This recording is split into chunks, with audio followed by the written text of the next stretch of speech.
Ya, Alhamdulillah Auda kembali menerusi Rampai Pagi dan seterusnya ini kita akan mengikuti bersama dalam segmen ceramah Ramadan Bulan Mulia di mana kita bicara mengenai dengan rahsia di sebalik sembahyang tarawih. Alhamdulillah ya, di bulan Ramadan ini inilah waktunya untuk kita ni menunaikan sembahyang sunat tarawih. Kalau bulan-bulan lain tidak ada, tapi di bulan Ramadan inilah extra special sedikit istimewa adanya sembahyang sunat tarawih. Jadi banyak yang akan dikongsikan nanti dan banyak juga yang akan dihuraikan oleh tetamu kita untuk memberikan pencerahan kepada kita ni. Rasanya sesuai bila kita ni berada di bulan Ramadan ini untuk membincangkan ataupun membicarakan mengenai dengan solat sunat tarawih ini ya. Jadi bersama kita di studio Rampai Pagi pada pagi ini, alhamdulillah, iaitu bersama dengan Yang Mulia Tuan Ustaz Muhammad Nasheed bin Supari, merupakan penceramah dari Pusat Dakwah Islamiyah. Assalamualaikum Ustaz. Waalaikumsalam warahmatullahi wabarakatuh. Ya, kita ucapkan selamat datang ke Rampai Pagi. Terima kasih Ustaz ya. Alhamdulillah, terima kasih S dan Intan. Ya, dan selamat menunaikan ibadah puasa. Alhamdulillah Ustaz, kita ni sudah masuk di hari yang ke-15 Ramadan. 15 Ramadan. Syukur alhamdulillah. Dan nampaknya solat sunat tarawih sudah menjadi satu kebiasaan Intan ya pada kita inilah. Alhamdulillah sudah menyatu walaupun datangnya hanya setahun sekali Ustaz. Dia terasanya orang kita ya. Betul. Silakan Intan. Jadi Ustazah, hari ini kita bicara mengenai dengan rahsia di sebalik sembahyang tarawih. Jadi mungkin boleh berkongsi sebagai mukadimah mengenai dengan tajuk ini. Alhamdulillah, terima kasih Is dan Intana. Assalamualaikum warahmatullahi wabarakatuh. Bismillahirrahmanirrahim. Alhamdulillah wassalatu wassalamu ala Rasulillah wa ala alihi wa sahbihi wa man walah, amma ba'. Yang saya hormati Is dan Intan serta para penonton, mudah-mudahan kita ni semua sentiasa dirahmati oleh Allah Subhanahu wa taala. Amin ya rabbal alamin. Alhamdulillah, bersyukur kita ni ke hadirat Allah Subhanahu wa taala kerana kita ni dapat bertemu lagi dalam segmen tazkirah kita ni sempena bulan Ramadan ini, yang mana tajuk yang akan saya sampaikan, yang akan kita ni bincangkan pada pagi ini ialah rahsia di sebalik sembahyang tarawih. Jadi kita ni dah sadar sebenarnya yang mana hari ini saja kita ni sudah memasuki 15 Ramadan Intan. Jadi alangkah beruntungnya bagi siapa yang merebut peluang ganjaran pahala yang dikurniakan oleh Allah Subhanahu wa taala dengan melakukan bermacam-macam amal ibadah seperti mana yang Intan sebutkan tadi di antaranya ialah sembahyang sunat tarawih. Kita ni hidupkan malam Ramadan itu dengan melakukan berbagai-bagai amal ibadah, dan alangkah ruginya kalau sekiranya kita ni mensia-siakan peluang macam ini. Jadi bercerita mengenai dengan sembahyang tarawih ini, bila kita ni perhatikan sirah baginda Rasulullah sallallahu alaihi wasallam, ketika baginda Rasulullah sallallahu alaihi wasallam masih hidup, sembahyang ini dinamakan sebagai sembahyang mendirikan malam bulan Ramadan. Qiyam Ramadan namanya, sembahyang Qiyam Ramadan. Bukan dinamakan sebagai sembahyang tarawih. Macam itu juga di zaman Sayyidina Abu Bakar As-Siddiq radhiyallahu an pun dipanggil sebagai sembahyang Qiyam Ramadan, menghidupkan malam bulan Ramadan. Tapi nama tarawih ini wujud ketika zaman pemerintahan Sayyidina Umar Al-Khattab radhiyallahu an. Barutah dipanggil sebagai sembahyang tarawih ataupun masa ini sembahyang sunat tarawih. Kemudian perkataan tarawih itu ia berasal daripada perkataan Arab yang mana asalnya adalah rawaha, yang artinya berehat. Sembahyang berehat. Bila kita ni perhatikan, setiap kali kita ni habis sembahyang tarawih 4 rakaat, mesti ada rehat sekejap. Kalau zaman Nabi Muhammad sallallahu alaihi wasallam, zaman para sahabat lagi tiap. Bayangkan setiap satu rakaat itu zaman Sayyidina Umar saja 200 ayat bah. Jadi satu rakaat tu sampai kalau tadi baca dalam cerita-cerita hadis dan sebagainya, sampai ada para sahabat bertungkat-tungkat tu bis dorang sembahyang. Batah tu 200 ayat tu. Kalau kita ni bayangkan 20 rakaat, imam pun paling-paling membaca 2 ke 3 ayat ataupun sudah macam bilang skru rasanya esa lutut tanya tu. Benar. Kata kalau 200 tahu menulis 3 4 5 orang. Ya Allah, tapi zaman sahabat dah ramai. Sampai bertukar-tukar, sebab itu dipanggil sebagai tarawih rawaha. Sebab di dorang itu selepas selesai 4 rakaat, maksudnya di sini 2 rakaat, dorang berehat dulu. Apa istilah kita ni, masaj dulu batis satu. Macam air apa macam tu. Minum air dan sebagainya, berzikirkah, membaca Al-Quran, sebab itu dipanggil sebagai tarawih. Kemudian mengenai dengan sembahyang sunat tarawih ini, ia sebenarnya amat dituntut kepada umat Islam untuk dilakukan, dan tujuannya adalah supaya kita ini umat Islam melakukan banyak amal ibadah dan merebut ganjaran yang dikurniakan oleh Allah Subhanahu Wa Taala khususnya pada setiap malam bulan Ramadan. Kemudian sembahyang tarawih ini ia dilakukan sebaik sahaja orang itu selesai menunaikan sembahyang fardu Isya. Jadi kalau ia belum sembahyang Isya, dia dapat menunaikan tu. Apatah lagi kalau sekiranya ia menunaikan sebelum Isya Maghrib sebagai contoh. Gagas kuninya, sekarang sibuk kuni lepas Isya. Sembahyang tarawih lepas Maghrib. Dah dapat. Kemudian paling bisanya dilakukan selepas kita ni sembahyang sunat ba'diyah Isya. Itu lebih bagus sebenarnya. Sebab sembahyang sunat ba'diyah Isya itu pun merupakan sembahyang sunat yang dituntut juga. Kemudian mengenai dengan waktunya, mengenai dengan waktu untuk mengerjakan sembahyang sunat tarawih ini panjang. Ia bermula selepas kita ni selesai menunaikan fardu Isya. Maksudnya di sini bermula daripada Isya sampailah masuk waktu azan sembahyang fardu subuh. Atau boleh kita ni menunaikan sembahyang sunat tarawih. Dan sembahyang sunat tarawih ini hanya ada ketika bulan Ramadan sahaja, seperti yang dikatakan tadi oleh Intan ataupun Yes tadi tu. Bulan Ramadan saja. Jadi di luar bulan Ramadan, kalau sekiranya ada pasangan kita ni, suami kita ni kan dan sebagainya, ada something wrong tu. Yang abang akhir balik rumah ni akan sembahyang tarawih dulu lepas Isya. Dan ada sembahyang tarawih di luar bulan Ramadan. Wallahu alam, itu dulu sebagai mukadimah kita ni pada pagi ini, insya-Allah. Alhamdulillah. Baik, jadi Ustaz, mungkin dapat dijelaskan bilakah sembahyang sunat tarawih ini ianya orang disyariatkan ya berjemaah. Mungkin dapat dijelaskan secara rincinya. Bila kita ni perhatikan di antaranya di dalam sebuah hadis yang disampaikan oleh Aisyah radhiyallahu anha, ia dah menceritakan mengenai dengan baginda Rasulullah sallallahu alaihi wasallam pada suatu ketika di bulan Ramadan malam, baginda Rasulullah ni keluar daripada rumah menuju ke masjid lah untuk sembahyang tarawih ni. Jadi masa itu baginda Rasulullah sembahyang seorang diri, kemudian diikuti oleh beberapa orang sahabat. Kemudian biasalah kalau sudah sahabat itu rasanya wah siok je sembahyang macam ni ya. Esok pagi dorang viralkan. Esok pagi dorang viralkan arah sahabat-sahabat yang lain. Kemudian pada malam yang kedua semakin ramai orang ikut sembahyang bersama baginda Rasulullah sallallahu alaihi wasallam di masjid. Kemudian biasalah sudah semakin ramai, esok paginya ada lagi orang memviral. Ada lagi orang memviral, makin ramai sampailah malam keempat. Masa tu masjid tu penuh benar sudah tu es. Bayangkan penuh benar orang menunggu baginda Rasulullah sallallahu alaihi wasallam. Tapi baginda Rasulullah tidak datang ke masjid masa itu. Dia datang, baginda Rasulullah datang ketika waktu subuh. Kemudian baginda Rasulullah ada sebabnya kenapa baginda Rasulullah tidak datang ketika itu. Sebabnya ialah baginda Rasulullah takut umat Islam ketika itu berfikir bahawa sembahyang membangunkan, menghidupkan malam bulan Ramadan ataupun sembahyang tarawih ini bis dorang fikir wajib. Jadi baginda Rasulullah sanggup tidak lagi datang ke masjid. Baginda Rasulullah menunaikan sembahyang tarawih ini di rumah sahaja. Dilaksanakan di rumah selepas kejadian itu. Sebab baginda Rasulullah takut sekarang dorang fikir wajib ni sekarang ya. Padahal yang wajib 5 saja. 5 waktu fard. Baginda Rasulullah takut sembahyang tarawih ini ataupun menghidupkan malam bulan Ramadan ini diwajibkan. Jadi ketika itu berlangsunglah kejadian macam itu sampailah baginda Rasulullah wafat. Kemudian ketika zaman Sidina Abu Bakar pun masih juga dilakukan macam itu. Ada orang sembahyang tarawih tapi sama ada seorang diri ataupun berjemaah. Yang orang kata ni kalau kita ni masuk masjid bertumpuk-tumpuk bah. Ada di sana sembahyang berjemaah imamnya siano, lepas tu di ujung sana imamnya siano, lepas tu di depan sana seorang diri sembahyang. Masih ada orang sembahyang tunganya cuma bertumpuk-tumpuk lah.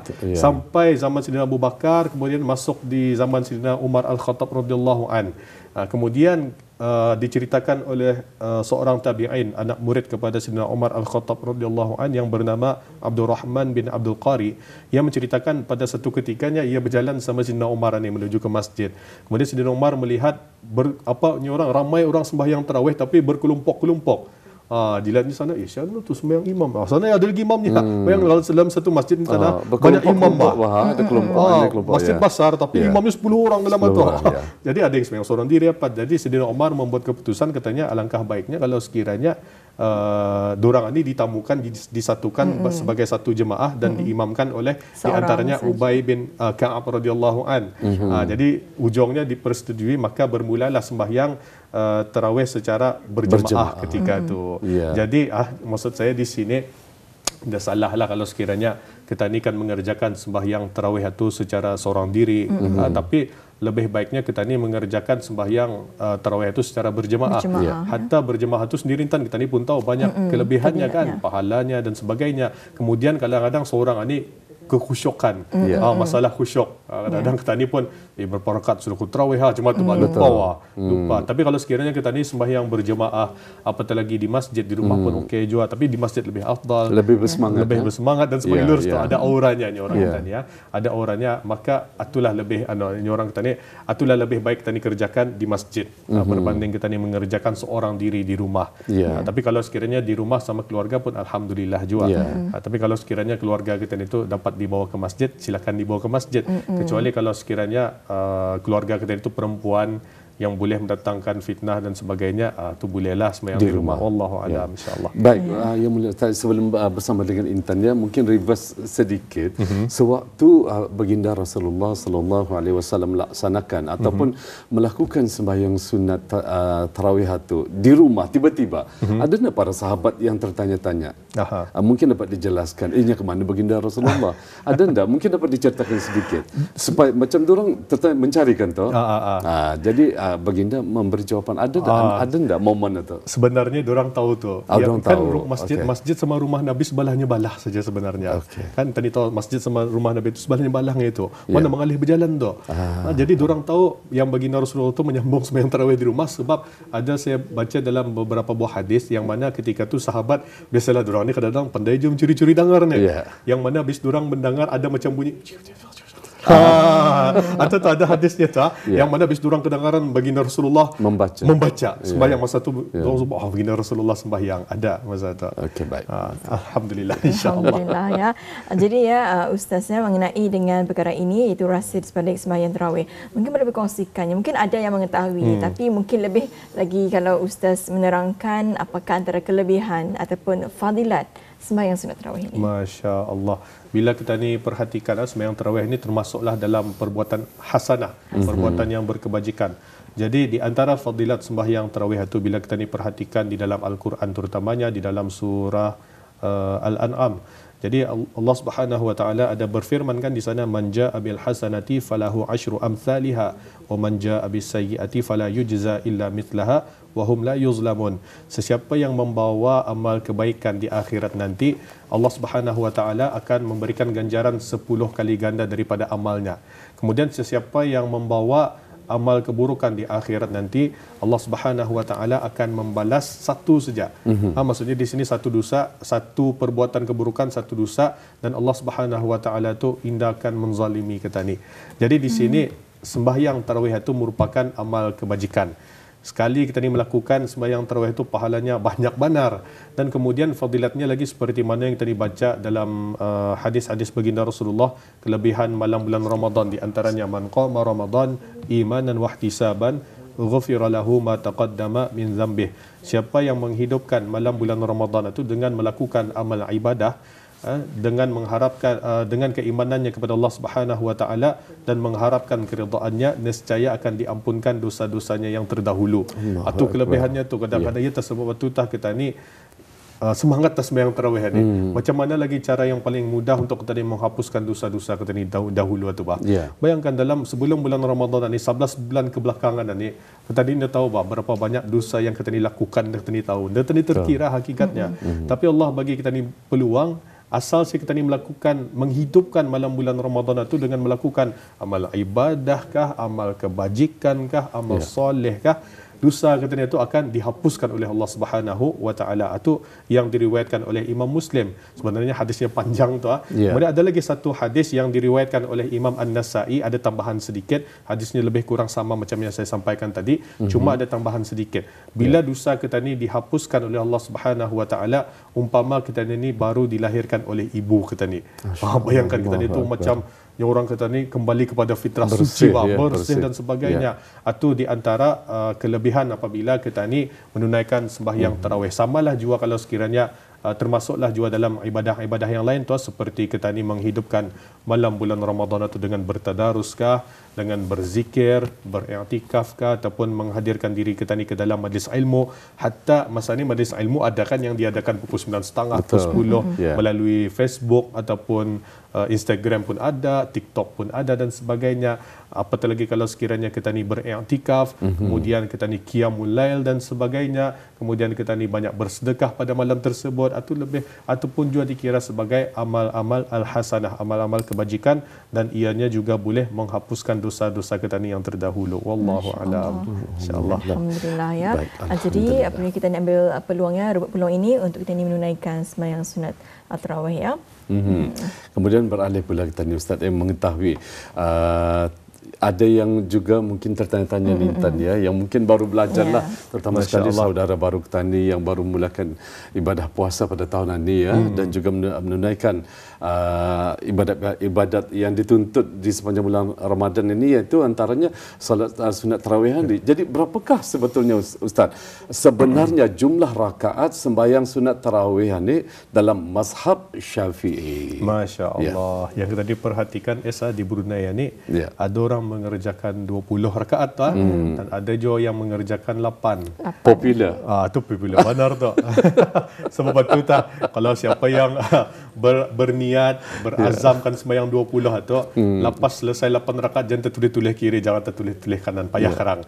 Bila tadi tertulis-tulis kanan, tulis-tulis kiri, terlihat ada si boy sudah tu, contoh ada kawan tadi siapa tu, ikut keluar dan sebagainya. Sebab tu kalau kita ni kan berazam, berniatkan sembahyang 20 fokus saja. Ikut hati sendiri. Ikut hati sendiri, dan kalau dapat tasab depan sekali. Betul. Supaya tadi dia melihat siapa lagi. Jadi fokus. Kalau tadi di belakang payah apa? Tadi nampak siano keluar, ikut kerja keluar ngopi sampat ni macam tu hati dugaan kita ni sebenarnya. Jadi balik semula, menurut para ulama terdahulu seperti Imam Ibn Hajar, kemudian Imam An-Nawawi, kemudian Imam Al-Malibari rahimahumullahu taala, bisdurang mengatakan sebenarnya sembahyang tarawih itu 20 rakaat. Dan yang muktamad dalam mazhab kita ni, mazhab Asy-Syafi'i, adalah 20 rakaat. 20 rakaat. Mungkin ada yang mengatakan bahawa Nabi enggak 8. Yes, lurus bilang Nabi 8 rakaat sebenarnya sembahyang tarawih. Tapi Nabi sambung di rumah tu. Nabi lepas dia balik, ia sambung lagi tu. Sebenarnya ia bukan hanya setakat 8. Sebab apa Nabi buat 8 bersama dengan para sahabat di masjid? Sebab Nabi membaca, bayangkan, tu tadi Sayyidina Umar saya katakan 200 ayat kan satu rakaat. Nabi satu rakaat 3 surah. Bukan surah Qul Allah, Qul a'udzu birabbil falaq, Qul a'udzu birabbin nas tu macam witir tu. Tidak, ia membaca surah Al-Baqarah, surah Ali Imran, surah An-Nisa. Bayangkan kalau di Quran tu daripada muka surat 1 sampai muka surat 105 kali itu, 106. Satu rakaat. Ya, sebab apa kata Nabi sembahyang di masjid sampai 8 saja supaya sahabat-sahabat yang lain yang ikut berjemaah dengan Nabi itu tidak terasa beban. Tapi Nabi sambunglah selepas selebihnya itu 20 rakaat sampai 20 rakaat di dalam rumah. Tapi masalahnya di sini, adakah kita ni sebenarnya boleh mengerjakan 8 rakaat?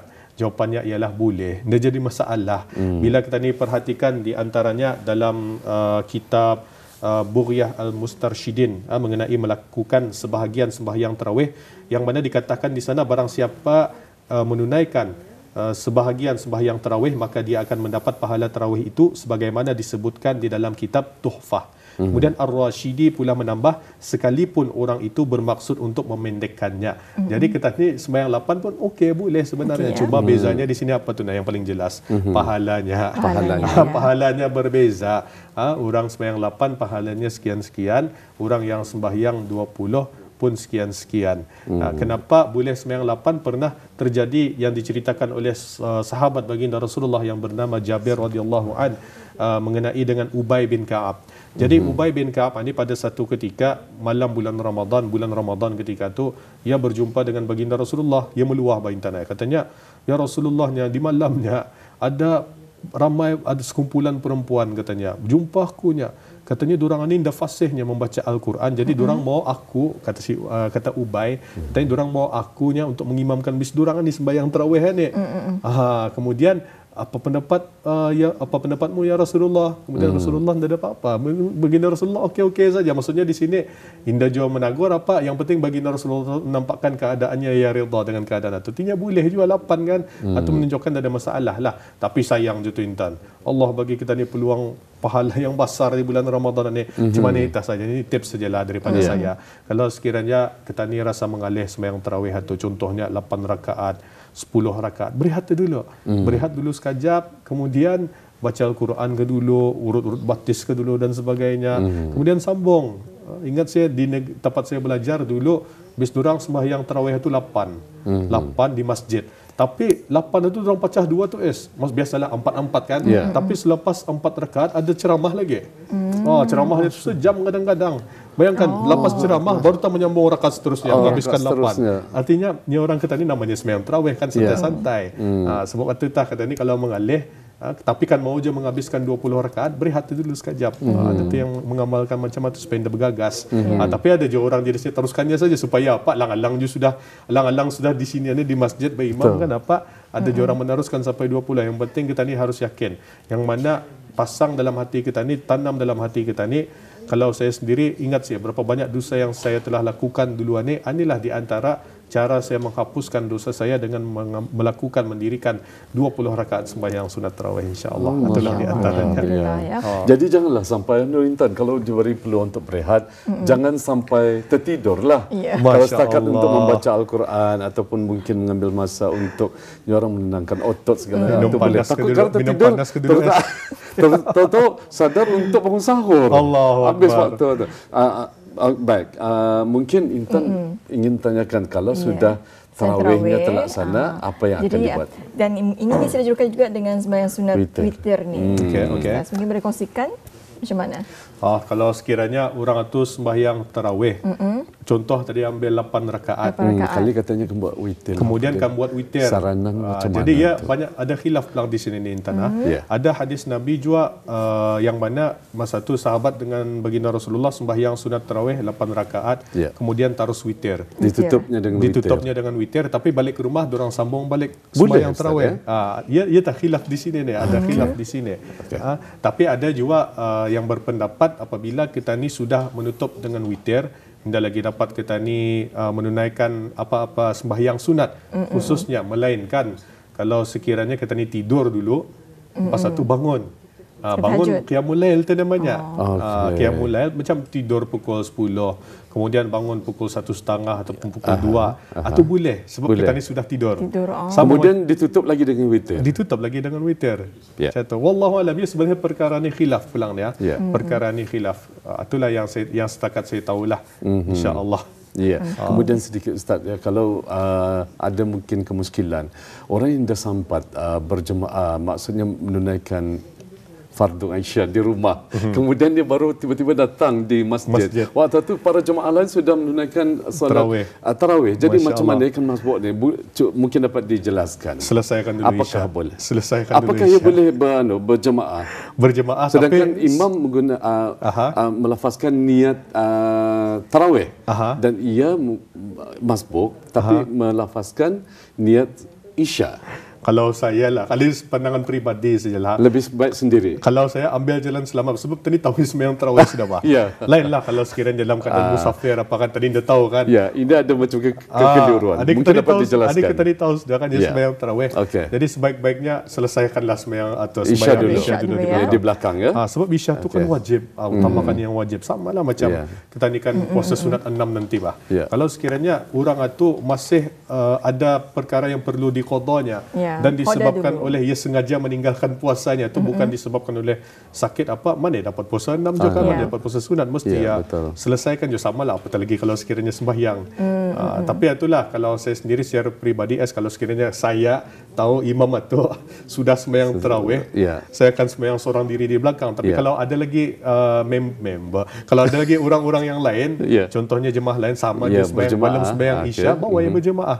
Itu jalan yang paling selamat. Sebab kalau saya sendiri takut saya macam dah tahu sudah imam itu sembahyang Isya kan, banyak keraguan dan sebagainya, dah khusyuk lah apalah. Lagi satu, baik masa khusyuk tu orang lain semua bagi salam 2 rakaat. Tadi berdiri sembahyang 4, orang melihat kata ni. Kalau saya sendiri dah malu situ. Wallah, dah khusyuk saya sembahyang tu. Masya-Allah. Lebih baik saya sembahyang seorang diri di belakang. Allah insya-Allah. Alhamdulillah. Cukup menarik sebetulnya segmen kita pada pagi ini, iaitu mengenai dengan rahsia di sebalik sembahyang tarawih. Terima kasih Ustaz atas perkongsiannya. Dan insya-Allah ya, dengan perkongsian ini sebanyak akan memberikan kefahaman lebih ya mengenai dengan rahsia di sebalik sembahyang tarawih ya. Insya-Allah. Terima kasih. Assalamualaikum Ustaz. Waalaikumsalam warahmatullahi wabarakatuh.